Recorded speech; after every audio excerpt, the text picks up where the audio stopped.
Nessa aula aqui eu quero explicar para vocês um pouquinho sobre nichos.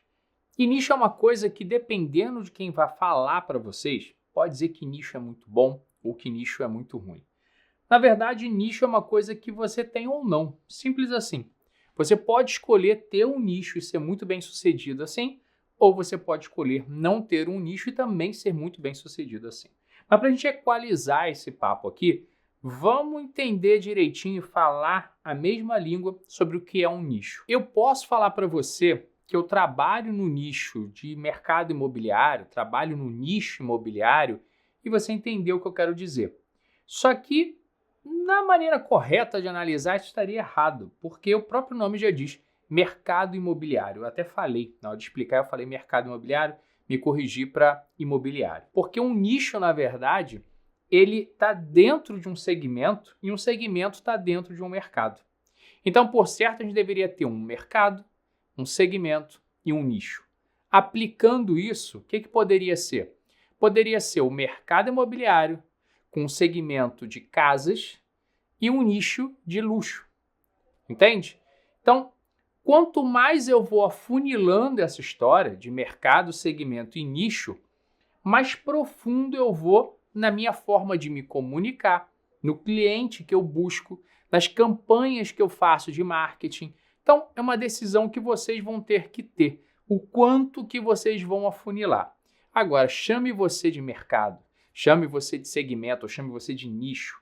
Eu acho importante que você tenha um direcionamento em qualquer uma dessas três profundidades. Por quê? Eu vou te explicar isso e aí você decide o que você quer, beleza? Antes de explicar, vou te dar um exemplo, porque eu acho que sempre ajuda no entendimento. Imagina só, você entra no meu Instagram e você vê ali a grande maioria das coisas que eu posto, se não 95%, vai ser mais, é ligado ao mercado imobiliário. Eu rodo muita videoaula, eu rodo muito institucional e eu não publico nada ali. Por que eu não publico nada? Porque o meu nicho são corretores de imóveis. E aí eu estou chamando o nicho com a minha liberdade de comunicação, ok? Eu quero falar com o corretor. Eu quero que o corretor se identifique com o que eu publico. Se eu começar a colocar um institucional que eu estou fazendo para uma empresa de óleo e gás, se eu colocar uma videoaula que eu estou gravando de um médico, eu começo a me desconectar com o meu público que está dentro do meu nicho. Então são escolhas que eu faço. Eu também trabalho tanto quanto, um pouco menos, mas trabalho muito com arquitetos. Mas eu não direciono a minha comunicação ao arquiteto. Porque se eu tentar falar ao mesmo tempo com o corretor e o arquiteto, eu não vou falar com nenhum dos dois. Isso é o que eu acredito. Mas vamos lá, vamos tentar aqui sintetizar para você entender se você deve ou não escolher um nicho. Eu acho que a primeira coisa que você precisa ter é afinidade. Você tem que ter alguma ligação com um nicho, com um setor que você está escolhendo para nichar. A segunda parte é você analisar se para você atuar naquele nicho, você tem o equipamento correto ou tem grana para comprar o equipamento necessário para aquela atuação.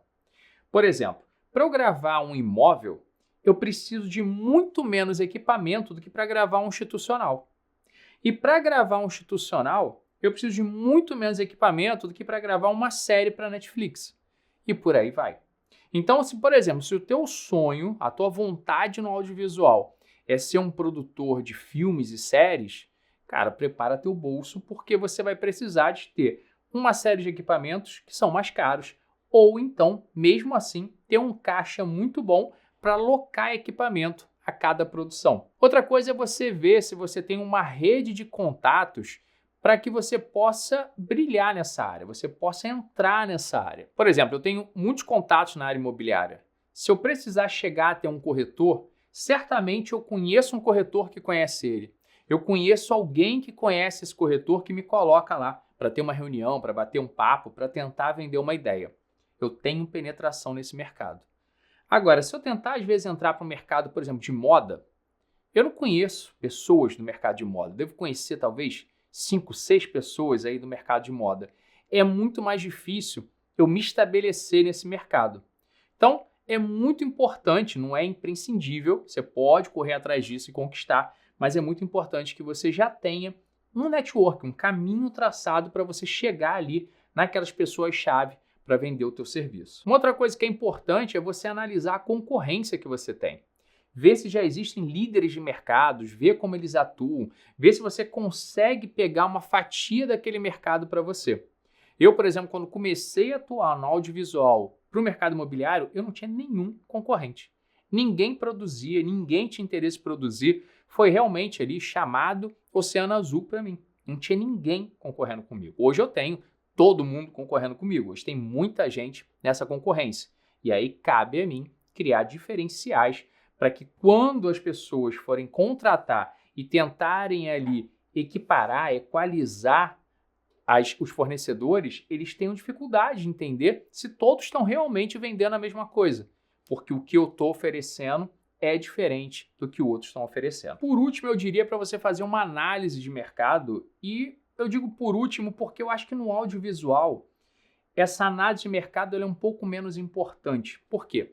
Eu diria para você fazer uma análise de mercado se você estivesse almejando um mercado, um segmento ou um nicho que tivesse uma instabilidade, ele fosse mais volátil, ele tivesse subidas e descidas ali entrando e saindo de crises. Porque se esse mercado entra em crise, você entra em crise junto. Por exemplo, eu presto serviço para uma empresa de arquitetura que ela é nichada no mercado corporativo de óleo e gás. Ela não é exclusiva de óleo e gás, mas ela domina o mercado de óleo e gás. E alguns anos atrás teve uma crise, a gente teve uma crise muito forte no mercado de óleo e gás, e essa empresa sentiu muito isso. Para se reposicionar, ela não tinha um plano B muito estratégico, enfim, foi um período complicado para ela. No nosso caso, a gente pode, analisando o mercado, tendo uma visão ampla e vendo possíveis crises que o mercado pode entrar, a gente pode facilmente fazer migrações, porque quem tem o domínio da câmera, do áudio, da luz, consegue produzir qualquer tipo de vídeo. Basta que você faça um estudo prévio, estude aquele mercado, veja sua penetração novamente e aí você migre. Por exemplo, você poderia segmentar, nichar bem o teu mercado sendo um filmmaker imobiliário. Você poderia, por exemplo, ser um filmmaker somente de apartamentos com vista para o mar. Imagina, qualquer corretor ou qualquer imobiliária que trabalha esse tipo de imóvel, que tem interesse de vender, te acharia mais facilmente e veria valor no teu serviço muito mais facilmente. Imagina que eu entro no teu Instagram e tem lá as tuas últimas 9 postagens que aparecem ali para mim, tem 3 casamentos, 2 aniversários, 2 imóveis, um institucional. Cara, quem é você? Que tipo de imóvel você faz? Se eu entro lá e você só tem postagem para a área médica, fazendo um vídeo para médico, eu, corretor, não vou me sentir identificado. Agora, se eu entro no teu Instagram e tudo que eu vejo ali é só postagem produzindo imóveis, seja para arquiteto, seja para corretor, seja para venda, seja para locação, seja para o que for, mas tem um imóvel ali, eu vou muito mais facilmente te olhar com uma visão de especialista. Você não precisa me dizer que é especialista. Eu vou ter a impressão, a interpretação que você é um especialista. E isso reflete no valor que você cobra. Obviamente, o especialista cobra mais, afinal de contas, ele é um especialista. Pensa, uma outra forma da gente ver. Você descobre que você está com, sei lá, um problema cardíaco. Você precisa ir a um médico. Você vai no oftalmologista ou você vai no cardiologista? Os dois são médicos. Só que um tem uma especialidade nos olhos, o outro tem uma especialidade no coração. Você vai no cardiologista.